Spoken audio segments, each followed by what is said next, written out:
Sehatra ny dery reto vaovao roa farany reto efa misokatra ny taom-pianarana vaovao an'ireo maniry ny hianatra ny karazan-dia eo anivon'ny fikambanana diara. Tsy manavaka taona, tsy manavaka saranga ihany koa ny fikambanana fa dia afaka mandray anjara ao avokoa na ny tanora na ny kely na ny lehibe ihany koa.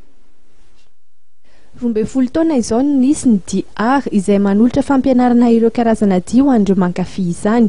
Dieny mbola kely hoy ny mpampianatra dia Rijamanitra dia tokony zarina mandihy ireo ankizy satria amin'iny fotoana iny dia mora kokoa ho azy ireo ny mianatra ireo base ny pas de danse.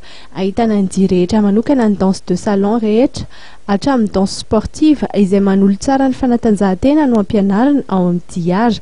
Misy ihany koa ny karazana fifaninanana izay andraisan'ireo mpandray anjara entina maneho famatiana ny fampianarana.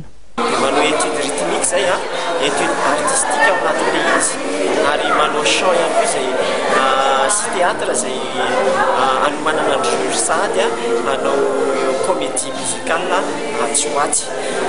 Eo ihany koa ny lehibe izay mpanao compétition moa le diskely eo amin'ny 10 taona eo indray dia efa manao compétition ary efa manazo voalohany ihany tamin'izay fifananana misy tamin'ny danse sportive.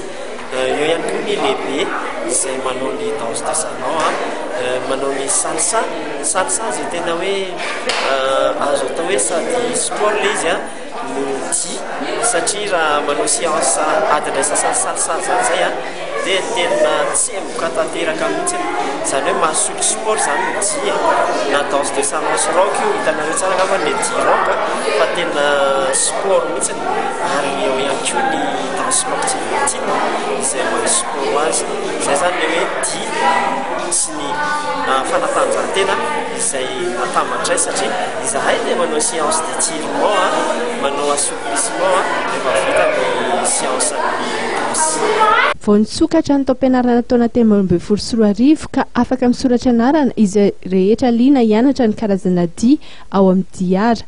Etsy amin'ny beauty center Antanimena ny fisoratana anarana ka afaka misafidy ny fotoana ny mpianatra na ny alarobia na ny asabotsy na ihany koa ny zoma hariva. Mety mbola hitomby ihany koa ny ora satria betsaka ireo mangataka ny amin'izany.